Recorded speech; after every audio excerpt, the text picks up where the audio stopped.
कानून व्यवस्था की स्थिति पिछले कई सालों से बद से बदतर होती रही है। बावजूद इसके जब लोगों ने फिर से उसी सरकार को चुना है तो निश्चित तौर पर उसमें आप सुधार की संभावना नहीं देखना आपको चाहिए।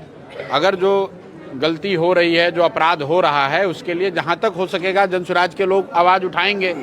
जहानाबाद में नीट की छात्रा के साथ जो जघन्य अपराध हुआ, आपको याद होगा पुलिस प्रशासन ने सबसे पहले कह दिया कि ये आत्महत्या है, ये कोई रेप या कोई हत्या का मामला नहीं है।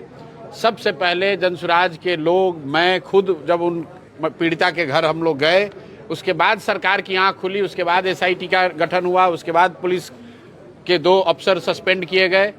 तो जहां उस तरह की कोई जघन्य अपराध होता है वहां कोशिश होती है कि हम लोग जाकर पहुंचें, लेकिन उनकी आवाज़ बने, उनकी मदद की जाए। लेकिन जो सरकारी व्यवस्था है वो तो अभी जनता ने चुनकर बनाया है। हम लोग 3 बरस से यही बात बताने की कोशिश कर रहे थे कि अगर आप बबूल बोइएगा तो आम नहीं खा सकते हैं।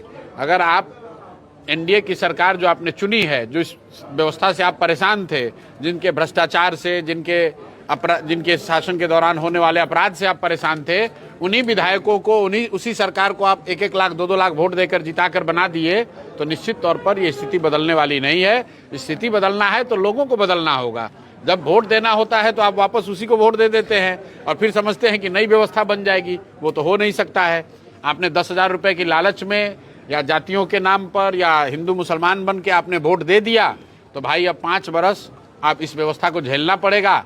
हम लोग की जो भूमिका है समाज के साथ खड़े होने की, उनकी मदद करने की, जो शक्ति जनता ने हमें दिया है उस शक्ति के साथ हम लोग खड़े होंगे, उनकी आवाज़ बनेंगे, उनकी मदद करेंगे। लेकिन जिसको सरकार, जहाँ की जनता ने चुना है, सरकार चलाने की जवाबदेही दी है, जनता को उनसे सवाल